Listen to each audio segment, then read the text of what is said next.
चले घुमावे बुलेट बाजी जा कि बुलेट बाजी जा वो बुलेट बाजी जा ले चले घुमावे बुलेट बाजी जा काहे के लगलू तू साजे सवारे जाए के बार्जुन बाबू मेलाई करे रील बन मंदिर के गेट पाज जा की वीडियो बना के डाला नेट पाज जा। और वाकई आप सबने जितना मुझे फॉलोअर्स दिया ना भोजपुरी में 11 मिलियन फॉलोअर्स भाई भोजपुरी में किसी कलाकार को आपने दिया तो निशा को इसके लिए एक बार ताली बजा कर आशीर्वाद दे दीजिए। सच में आप लोगों ने जितना मैंने सोचा नहीं था उससे ज्यादा आपने प्यार दिया मुझे। इसको भी कोलैब कर दीजिएगा मुझे इंस्टा पर कि रील बनी मंदिर के गेट पाज जा कि वीडियो बना के डाला नेट पाज जा कि बुलेट पाजी जा हो आप भी गाइए बुलेट पाजी जा हो ले चले घुमावे। अरे आवाजें नहीं आपकी सब गाइए ना साथ में बुलेट बाजी जा हो बुलेट बाजी जा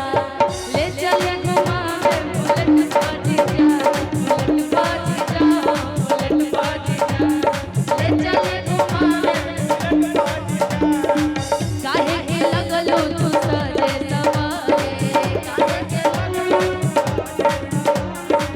जाए के बमाई के दर्शन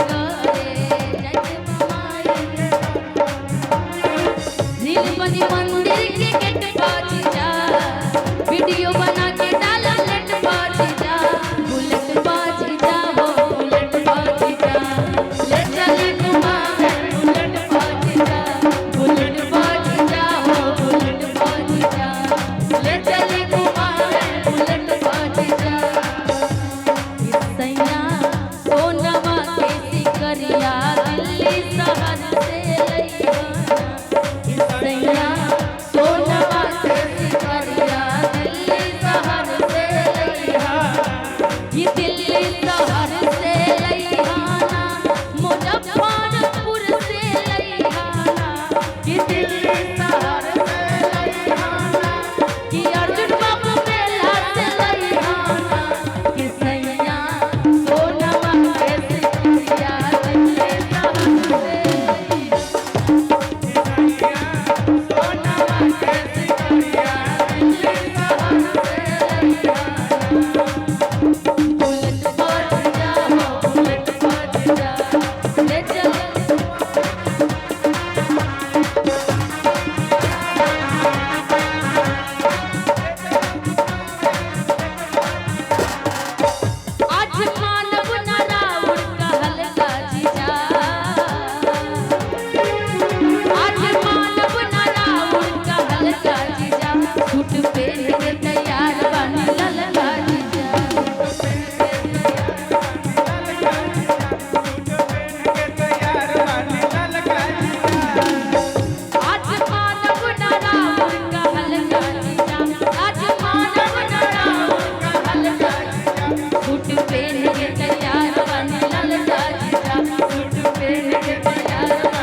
बुलेट बाजी जा हो बुलेट बाजी जा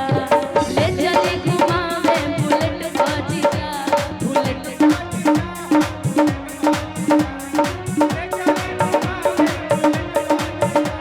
बुलेट बाजी जा हो बुलेट बाजी जा ले चले घुमावे बुलेट बाजी जा